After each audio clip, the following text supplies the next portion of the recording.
Today on the menu, we talk about coffee, a new video from MXU, and other stuff. Welcome to another Monday live stream.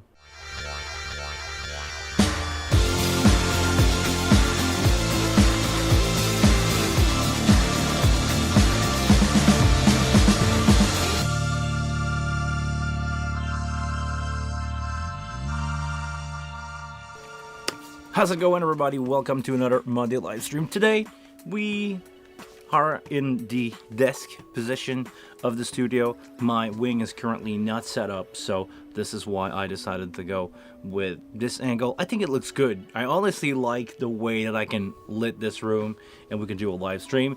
For the first time, we're trying 60 FPS. Let me know if it's a good thing or not. Am I going too fast for you guys versus what I usually do? But other than that, hi.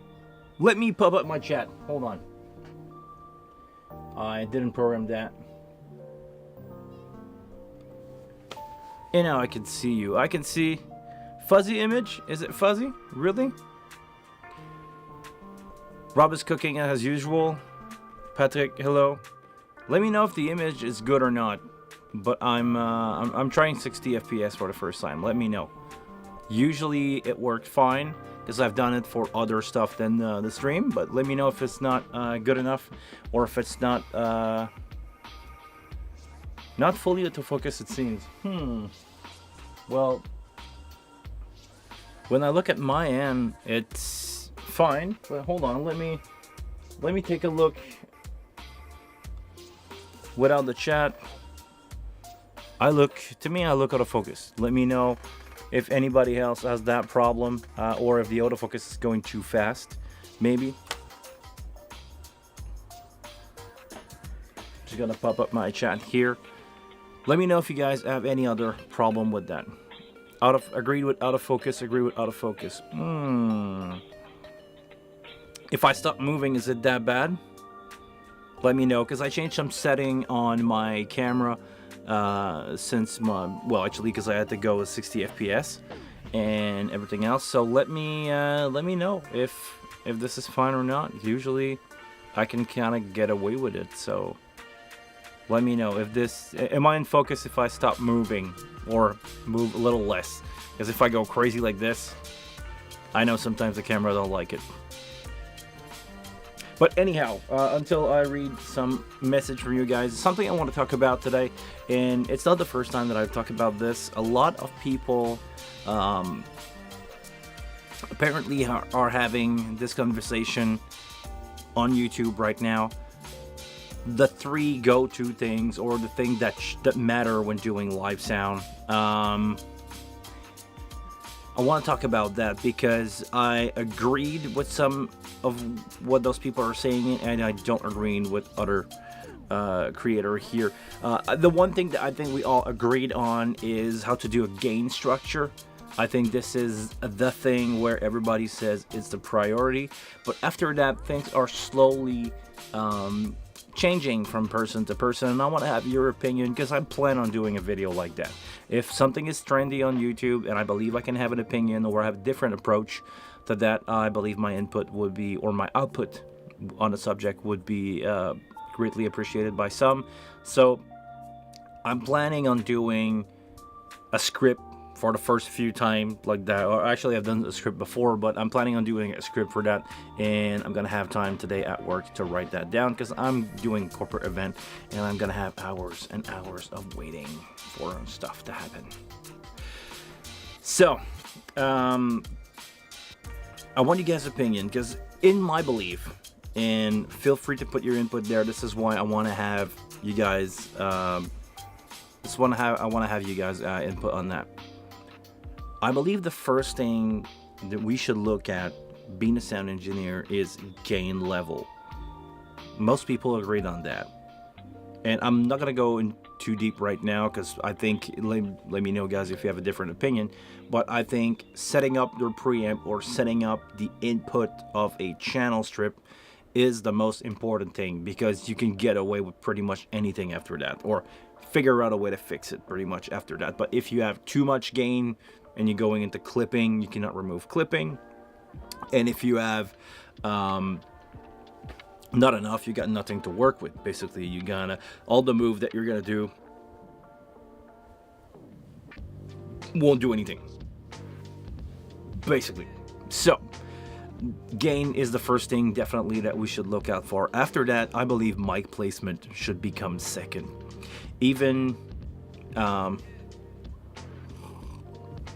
yeah, finding the sweet spots. And I agreed with you, Patrick, on the word used here, the sweet spot, because the rule of the basic rule is to get everything at minus 18 dB FS, minus 18, or if you are in the analog on the analog scale, it will be 0 dB.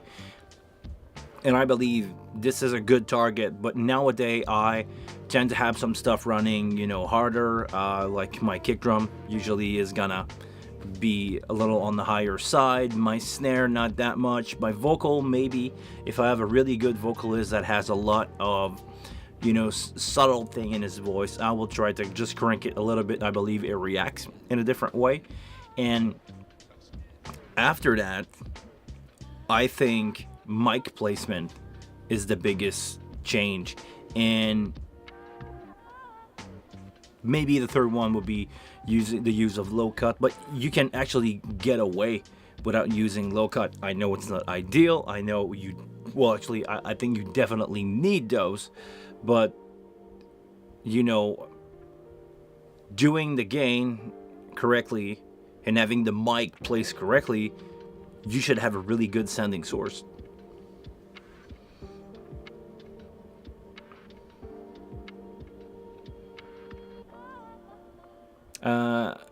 Jacko Bass, I love sound checking with rock and metal bands. You said the gain while checking and they start their first song, every channel is bleeding. Yeah. Well, depend on what kind of band you're working with, but honestly, me personally, most of the band that I've worked with don't play around with their stuff, and they pretty much respect what they give you at sound check, so everything should be good. I know, you have the usual guitar player cranking his amp up or activating a boost that he didn't tell you about because you did your gain on, really borderline high gain on his rhythm channel, and when he kicks the lead, everything goes to out of this world. So, we all know our rock band, but most of the time, the band that I'm working with are pretty respectful of what they did at the sound check.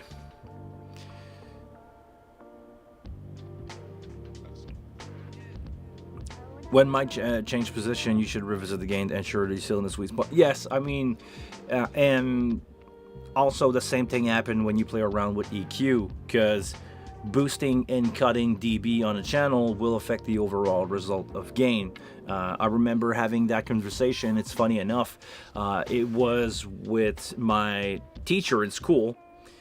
We met many years after. I'm almost like 15 years after, and funny enough, he was my stage tech and I was doing monitor, and I questioned him because he used to be my teacher, so questioned him about some rules and stuff. And in the conversation, I knew that, but in the conversation it was like, yeah, if you're doing gain correctly, but on a kick drum, if you boost, I don't know, 80 hertz or 50 hertz by 12 dB, you may clip that channel only at that frequency. It's not gonna clip everything, but you may end up having VU that's showing you clips in those areas. So you're doing your gain, you're adding or subtracting level with EQ, and it's going to affect the overall signal at the end of the day. Same thing with compression, same thing with gating. If you have bad gain, applying gate on a badly gained drum, it's going to be a recipe for disaster for sure.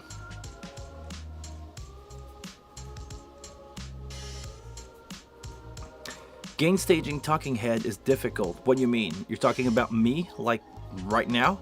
I'm running this on auto gain from the camera. I don't know if it's sounding bad. I don't know if you're ribbing at me, Rob, with that one, but or you're using a funny way to say singer. But yeah, singer, most of the time they will have their sweet spot, but they have their they move around. Conference, oh man. See that face? Conference. Yeah, I'm doing that most weekdays now. I'm in a rush right now of doing conference, and I have to deal with a lot of people not talking loud enough into microphone, and I struggle with that. 3 days ago on Friday, I was doing a conference and I was having headset, short Beta 53, classic mic that you will get every day, and I don't really do sound check anymore with my headset because I'm always in the same room. I'm always using the same mic into the same transmitter into the same channel of the board. So I kind of know, like, it takes a few seconds for me at the beginning of the conference to make sure that, they project well and they have enough gain. And usually what I do is I mic up the speaker and I send it in the crowd. So he's going to have a conversation with his friend, and I, gain everything. I adjust on the receiver and I adjust on the console if needed to make sure that it's ending up in the sweet spot. And when they're having conversation with people, it's easy for them to, get comfortable, having a comfortable, steady level, and you can average how they're going to talk. And Friday, I had the other thing happen where I mic up the guy, he go have a conversation, I make sure that I'm, on my ULXD receiver from Shure, I make sure that I'm really, for sometimes, I clip the first yellow, or I trip the first yellow LED, not clipping, just make sure that I'm in the yellow, I'm in the good zone, I have still a lot of dB of headroom in front of me, no problem. Make sure that I get that clean. It's hitting up the compressor just a tiny bit, so if they go loud when they go on stage, I'm still under the compressor is gonna help me manage that. And the speaker is one of those guys that I call with the auto-integrated threshold attenuation. As soon as he got on stage, he said, "Hi everybody," and he heard himself, and he could not stand hearing himself. So what he did, he started to talk quieter and quieter and quieter. And the more I was raising that volume, there's a certain limit, even if it was behind the PA. I reached a limit where if I was pushing it more, I was going to feedback. And not only feedback, let's say at one frequency, it was like all over the place because my microphone in that room are really flat. So when it starts to feedback, it's just whatever note that you did or whatever frequency that you did in the hair that's going to start running around. So I end up with that speaker not speaking really loud, really quietly in the mic, to the point where I almost went on stage and say, "Hey man, speak up." Like, assume it. But I didn't, of course, out of respect for the people that are not speaker. Let's be honest, he was not a speaker. If he cannot stand hearing himself, I'm fine with that. I mean, I'm not gonna ask them to be professional. It was probably his first or second time having, being mic'd up and having a conference. So I'm not gonna blame them, but the thing that I should do and I didn't, I should have taken a moment after that and I should say, you know what, when you're doing a speech like that, just, try to coach him into having some punch and say, speak loud, speak like if you don't have any microphones, so you can project and you give me volume to work with. And that's the thing, and I'm probably gonna do a video about that, about singer. Project like if you don't have a mic. This, I'm not taking this, I didn't invent that. I'm taking this directly from Bruce Dickinson, who is the singer of Iron Maiden. I don't know if you guys, you all know who Iron Maiden is, but he's in a rock band. He's a popular rock band from the UK. And he's basically doing arena, and he tried to talk and to sing to people at the other end of the arena, like far back, and he's projecting a lot for those reasons. And when you mic that up, you got a lot of good volume and good energy to work with. And I don't like to talk about dB and sound. I refer to sound as people projecting energy or having, you know, instrument projecting energy, because this is what we're capturing. We're capturing energy with a microphone. So, and we, you know, we amplify that and we redistribute that into the air with speakers and sound system, and you guys get the idea. But yeah, just to say that conference sometimes it's hard because most of them are not used to that, and most of them are, you know, afraid of hearing themselves or being too loud, and once you end up in those territory, there's nothing you can do. Mixing station has a function called regain, so if you boost or cut main gain, it lower or higher gain, opposed to make it seem like you're not changing the gain at all. What? So if you cut or boost the main gain, I don't understand what this is doing, Pancho. I thought the regain was like an auto setting or auto gain for to basically adjust automatically the gain. It was like an AI listening to the gain and doing that. Does with Dream. I do a lot of corporate with labs. Not fun. Yeah, feedback machine. Yeah, I don't call them lavalier anymore. I call them feedback machine because, yeah. Imagine. Okay, I'm gonna finish your question, but imagine if I had that person into a big room. You know, the room that I'm doing a corporate event in is mostly 100 feet deep by 85 feet high with glass ceiling. You know, it's a cathedral ceiling made out of glass, and this room was built in between buildings. At some point, it used to be a street that they closed down. It used to be a dead-end street that they closed down, and they put a glass roof on it. So on one side, I have building. On the other side, I have brick wall.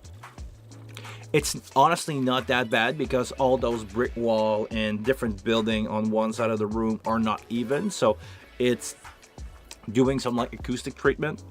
And to be honest, the sound system that I have is really, really well tuned for the room.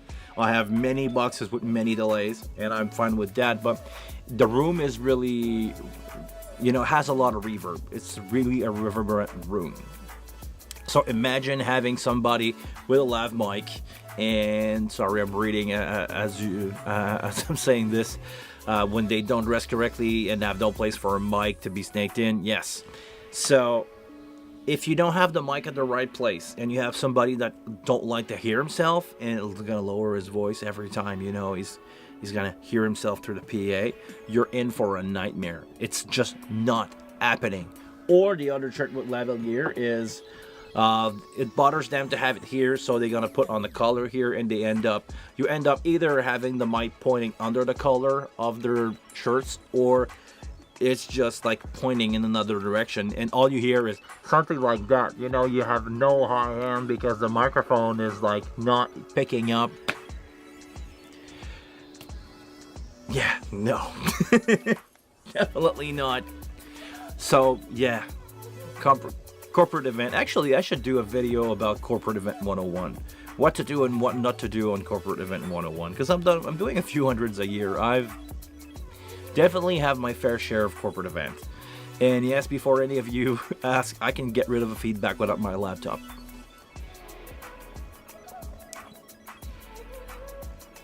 Also, I had 9 mic people the other day with no sound check, and they gave me 15 minutes. Yeah, 15 minute sound check for 9 lavalier mic.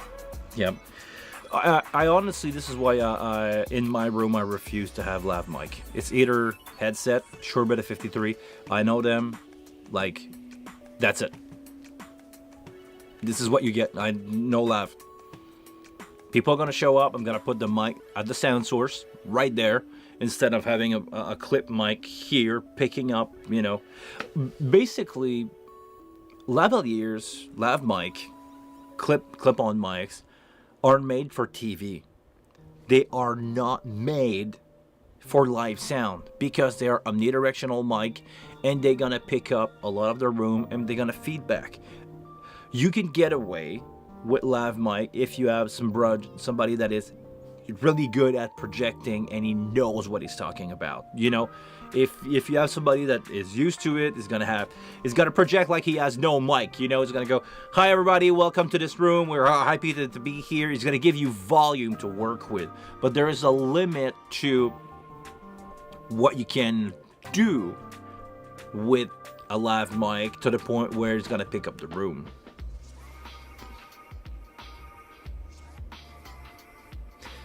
I had 6 band on Saturday outside and had no sound check at all.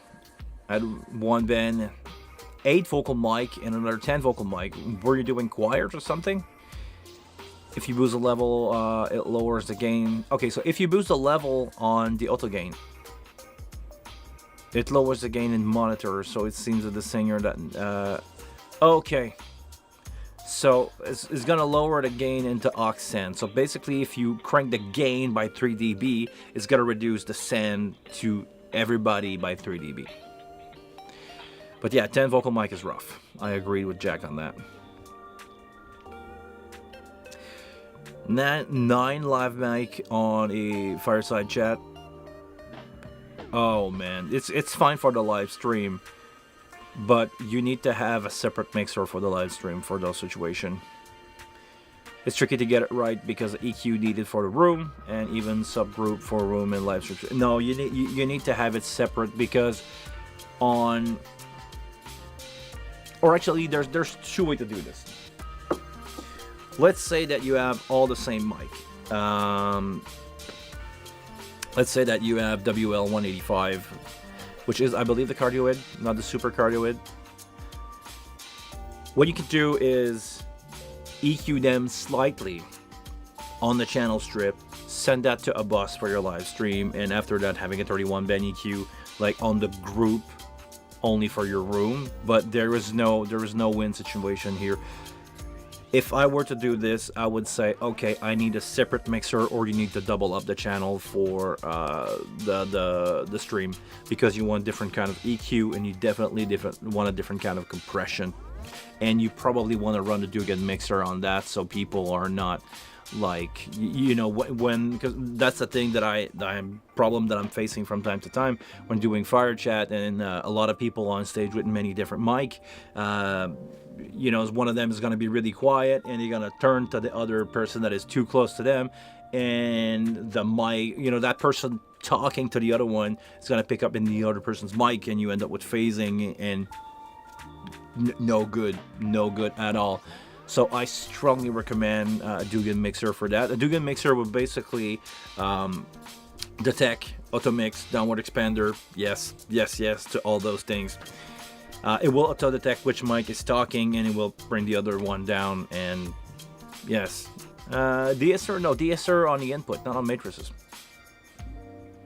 You want, basically the way that I would approach, or the way I approach doing headset or lav mic, is to, if you have the option, if you have the processing, DSR, after that expander and compression, light compression, because you don't want to bring your noise floor up by a lot, but well, EQ in between expander and compressor.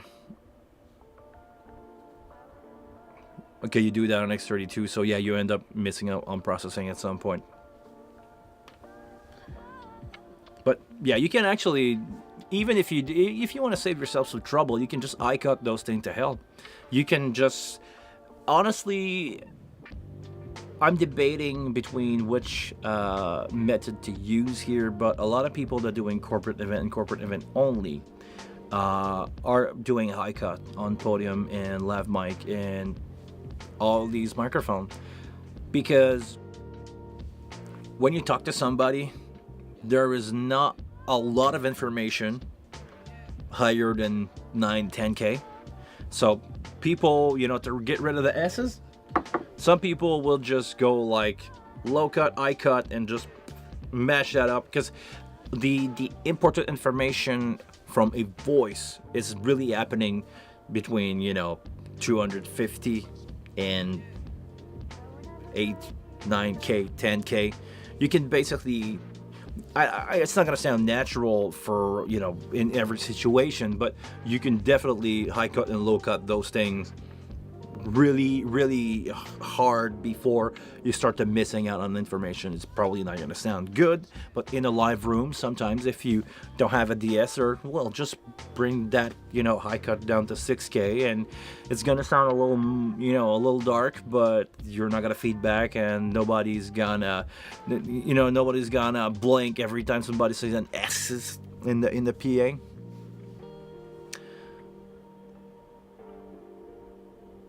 Hold on, I'm missing out on some chat here.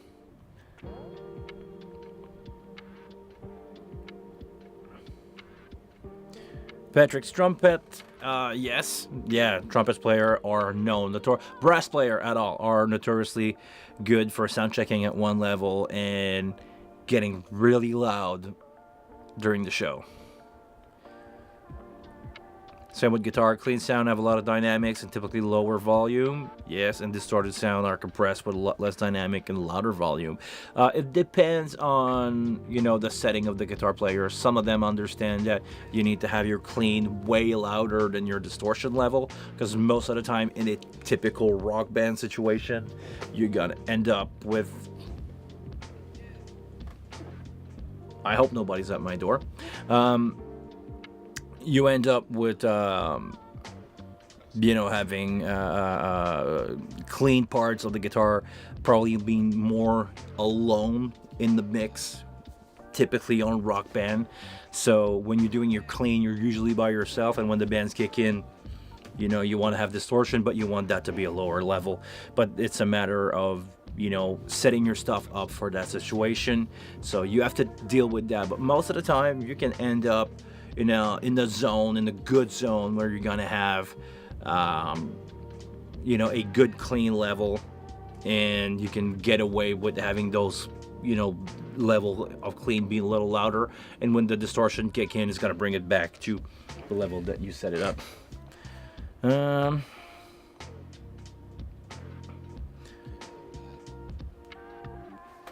Hello, Eowyn, I'm not sure how to pronounce your name, but I agreed they're for TV. I work with TG4 television station in Ireland, and all we use is lav for anything in the studio. Yes, and you can do lav on. You can basically do lav. To lav, go with a mixer and make sure that you have them mono center or phase align, and you don't get any cancellation, and you don't lose any volume when the person's moving around. I've done that many times on TV, and it works just fine. But it's not made for live. Omnidirectional mic are like a nightmare for feedback. This is why I call them feedback machine.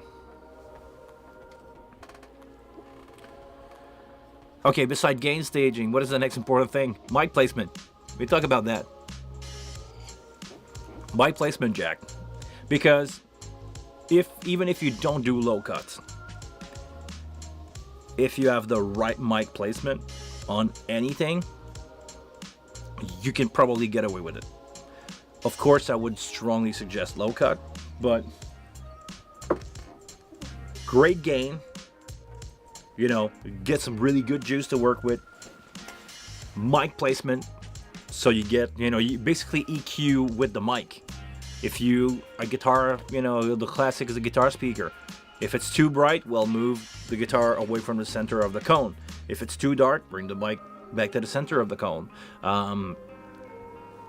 It's just a matter of knowing those things. Of course, it's not easy sometimes to go on stage. When I have time, I put in-ear on, I solo something, and I move the mic, make sure that I'm getting the sweet spot of the speaker, and I don't EQ my guitar at all.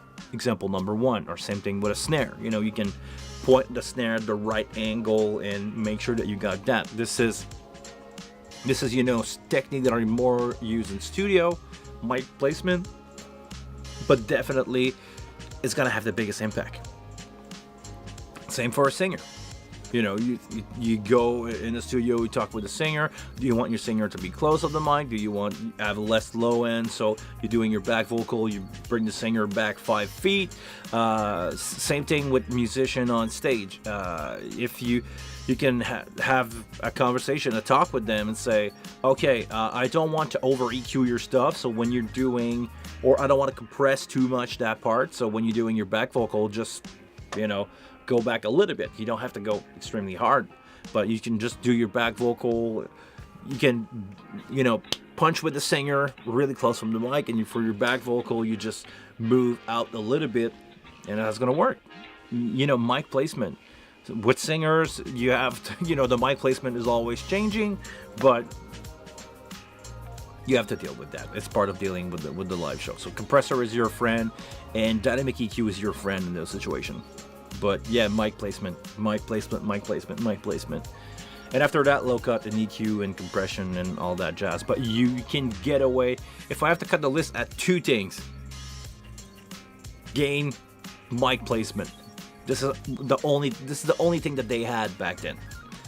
Before they even had console with, low cut on them, they had mic placement. They were playing around with the room, make it good, setting up a drum kit when the Beatles were recording, setting up the drum kit at Abbey Road and moving the mic around until they find the sweet spot, and this is it. You just EQ'd. After that, they had no post-processing available, but basically this is how you do it. Merci, Patrick.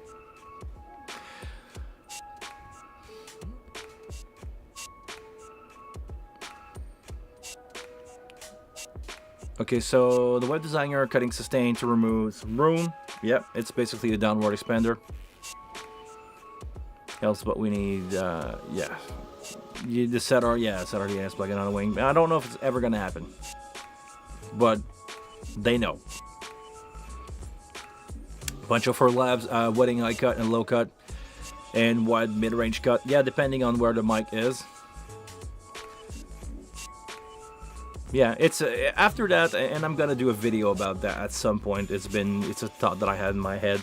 I need to do a video on how to EQ, and I'm looking for the right approach on not tell people, take a bass drum, put 8 dB of 80 hertz or anywhere between 50 and 80 hertz, and scoop the mids and give it some click, and you're good to go. I want to find a way to explain EQ to somebody that don't know what an EQ is, and he can do his own thing instead of just copying what I'm doing. I want people to listen. This is why I don't usually give out sound tips, or I do give sound tips, but I don't tell people what to do, and I don't have a bundle preset for sale. Sorry with that one. You guys know what I'm talking about. That one didn't slide for me. Somebody's running a business on the side here, and I'm all for having a business, but to me, that's the thing. To me, presets are useless, and this is why I wanna do some videos on how to EQ anything, bass drum, vocal, guitar, and I'm not gonna give out preset, and I want to give general information on how to do that instead of copying presets.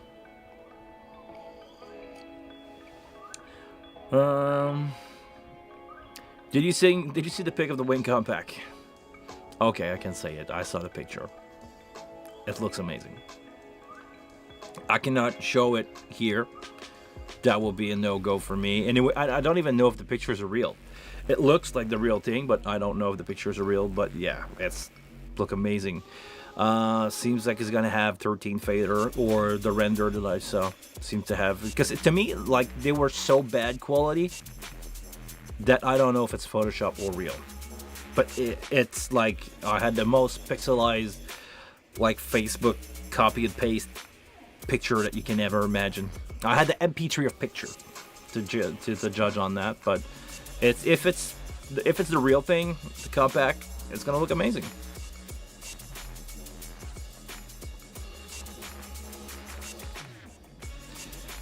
You need a helper to read the chat and talk to you about what's going in the chat. Oh, Pancho, trust me, if I had the budget to get someone doing those live stream, I would not end up in a situation where I have to scroll back my chat behind me and running into tech issues.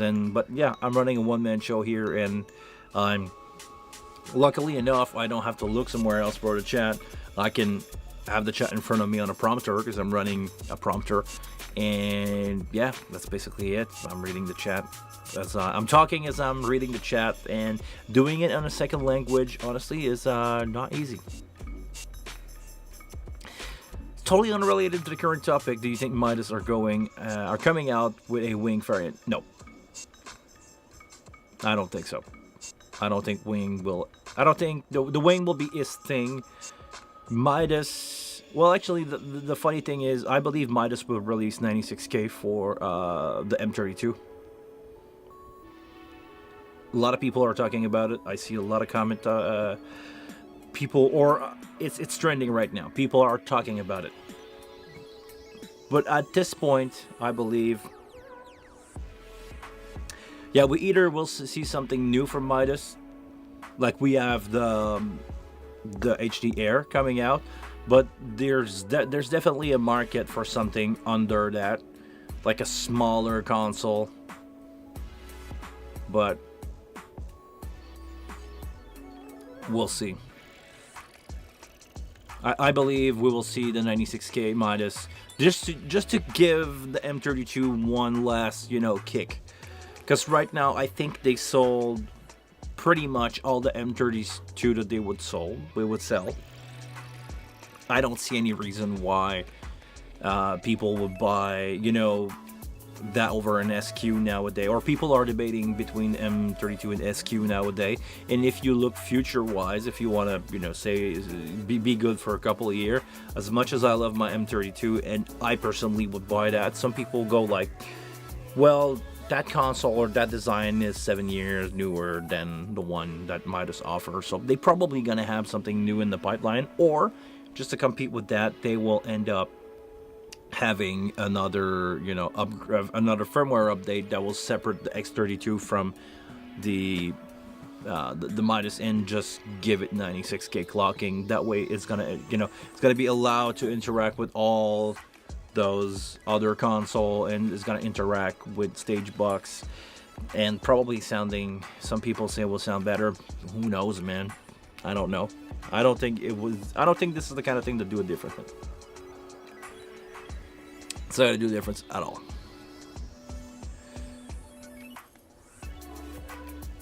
You need to tell people what to listen for when EQing different instruments.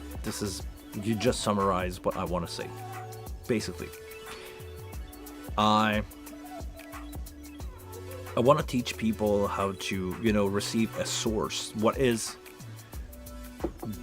basically my idea is, correct me if I'm wrong or not. I want to tell people, okay, this is what is suggested by the artist. When you set up a drum, because drums, are the only thing that you kind of need to EQ nowadays. Guitars and bass are all running, pods or Elix or XFX or Kemper or quads. I want to say it. Cortex Quad Cortex. And you don't need to EQ those at all. They sound amazing. The presets in there are amazing. You don't need to do anything to these. They sound the way that they should. If the player didn't screw them up, you're good. But when it comes to acoustic drum or vocal, you need to listen. And you need to listen in the context of what is offered by the artist, what kind of music you're playing, what kind of, what genre, what's happening here, and you need to base your decision on that. Example number one, I'm doing a lot of country band now because country music is popular in North America. I would never EQ my bass drum the same that I would a disco band, and I would not even choose the same mic if we're talking about that, and I would not even even if what is proposed to me by the drummer is a really clicky bass drum, for country music, I will drop 4K until I don't hear that snappy bass drum anymore. This is not, this is not what you're looking for. I'm not gonna boost 50 hertz by 15 dB on a kick on a country band. If I were to do a metal band, I would scoop the hell out of those mids, and I would give the more sub bass that you ever heard on a bass drum, and I will give as much attack as Pantera.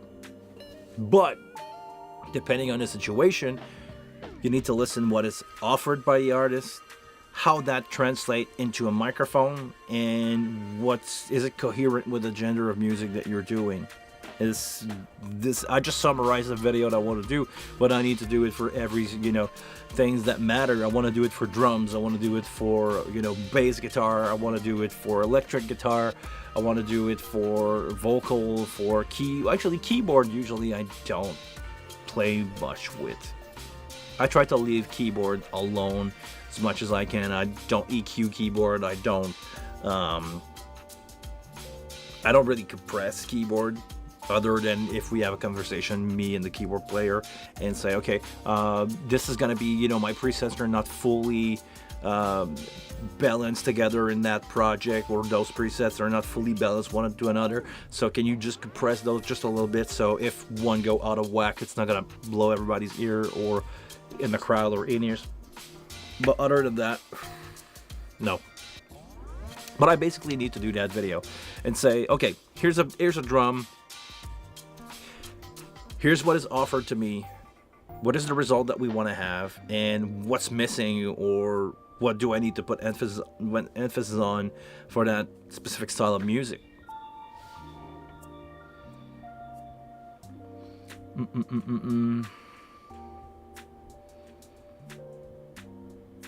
Really? So you don't think we'll have anything new from them over at M32? Maybe. I don't know. I'm not in the secret. I don't know anything about what's happening on the Midas side. I'm not involved with these guys at all. I even publicly said before that I was in a relationship to, talk with the media management team to get, some product for review and just, loaners. And at some point they just dead silence. I'm not involved at all with Midas, other than what you guys seen. I have my, I think I could say it. I have an open account at AVL, and that's the closest relation that I have with Midas. And by the way, just before, don't go out to AVL and ask for an account. You need to be a business. I'm a professional business show supplier, and I sell stuff to client, but don't bother people at AVL for no reason, please. Just if you want to have a deal on something, go ask people at whatever dealer is next to you, Sweetwater or whatever. And if you are a business, you probably know all that stuff, and you don't need to hear about that. So speaking of Sweetwater, deal on Sweetwater for pre-sale, I don't know. My is pre-order already. I have one coming up. This as soon as they get in Canada, I'm gonna get my hand on one. That and Up 4 Pro is coming my way. So we'll see what's going up. The M32s are showing up more and more in secondhand. Yeah, this is why I think they want to give it a kick back. I think this is gonna bring a little bit of life to the M32s if they go up to 96K, and I believe it will be a good marketing option. Say, you know what, after all those years, we promised that, and we just go. We'll finally make that happen. We now have the option to make that happen, and marketing wise, I think it will make sense. We'll see. Jack, I do 80-person metal band, dead black metal, yeah. And most of the EQ move I do are cleaning up the mix and giving space to the instrument. Example, drums. They need to sound bigger than life. Yes, you need to, cleaning up those. You're gonna, especially for metal band, you need to clean up those bass drum, make them having all the attack that you need, and balance the low and with that, and people probably using trigger. If you have trigger, you don't need to EQ them. Most of the time, they sound good out of the box. You just need to, you know, push the, I call it push the loudness button. You take the band and go, okay, it sounds good, and you push the loudness button. Back in the day, we used to have that on radio, and push the loudness button. It's basically scooping the mid overall, but you don't scoop the mid on the instrument. You recreate that in your mix, not having too much mid, having enough high end, and especially on the low, or for you guys, the low end side versus the not too bright, ripping your eardrum off, but having still definition. This is basically how you do it. But if you can make those bass drum kick you in the chest every time with the trigger, and it can even make you want to back up an inch or two every time the bass drum hit, you're in the right spot, especially for metal band. I don't know where you are, Jack, but here in North America, we don't have any sound limit, or most of the places we don't have sound limit, so it's really fun from time to time to crush people with bass drum at 105 dB and having fun with that. Enterton is selling X32 rack at $6.99. I'm gonna say it's probably pounds. $6.99 pounds. Hold on, I just need to check out. Okay, what time it is? I don't have much time left, guys. But actually, you know what? Yeah, five more minutes. If you guys want to go, 5 more minutes, and after that, I need to go to work. I have a conference today. I have a conference that is really easy, really smooth, but a lot of speakers, and I need to make sure that my stuff is good and ready because I have an ex-prime minister coming up to my place. So I'm not gonna give out too many names. Anyway, most of you guys probably don't care about that, but that provincial, you know, prime minister is going to show up today. I just want to make sure that my stuff is ready to rock because I had a rough week last week. But okay, to be back on the Enderton things, the X32 rack at $6.99. I can almost taste the wing rack. Well, it's supposed to come out at some point, so it's not a secret anymore. I don't see why people will get rid of X32 rack. I know the wing rack is probably going to disrupt the market, and you will see definitely X32 rack available for really cheap. I heard December. I don't know. Me too, I've heard rumor of December, but at this point, it's just a guessing game. Nobody knows, to be honest. I don't know anybody that is in the know. We're all expecting, you know, depending on where you are in the world, they may end up being available before or after those dates. If the boat is delayed in one country, it's not gonna happen for you guys. But look on the social media of Behringer. Probably every day you can see an announcement for the wing rack or the compact. But I have no clue. I have no clue at all what's gonna happen with that. Trust me, I'm gonna get my hand on one as soon as I can. But for now, there is nothing that I can do, or nothing that I can do to have information on what's happening with that. Behringer don't tell to anybody when they release, because they create expectation, which is a good thing. But also, if you do not, for some reason, you know, if a factory burned down, you cannot deliver in time, it creates, you know, it creates disappointment to some people if they do not have it. Let's say that they say, oh, the X32 rack going to be released in December. What if, like I said, a boat is late and you cannot put your hand on your rack before February? You'll be pissed. So I get why, you know, don't create hype, but don't create disappointment to your customer. I believe is a good thing. So on that note, guys, that's going to be enough for me for today. Thank you very much for being part of this live stream. It's so fun to be here almost every Monday. Skipped last week to answer your question and have a chat with you guys. We're having a great community here. It's fun, so fun to have, you know, news of what you guys are doing, your shows, and your opinion on stuff. So hit the like button. Like Patrick said, yes, the more that you interact with these videos, the more that you guys spam my chat, the more it tells YouTube that there's something happening here, and it will provide, you know, it will try to push these videos to new people. And I need that. I want to have more people watching these videos, and I want to spread good sound. I I want to put good sound information, good live sound information, because I believe there's a need for a channel like mine on YouTube, but there's not a lot of people doing it, and not a people that know that they probably need it. Probably a lot of people are flying blind and doing the best they can and say, I don't want to go to sound school. Anyway, sound school only teach studio, pretty much studio. So having someone like me talking about live sound, I believe will help a lot of people and try to spread the good news. On that note, thank you very much for watching. It's been a pleasure, and I will see you guys next week. If I can get my mouse, because I had no button to push for today. See you guys. Hey, come on. Come on. See ya.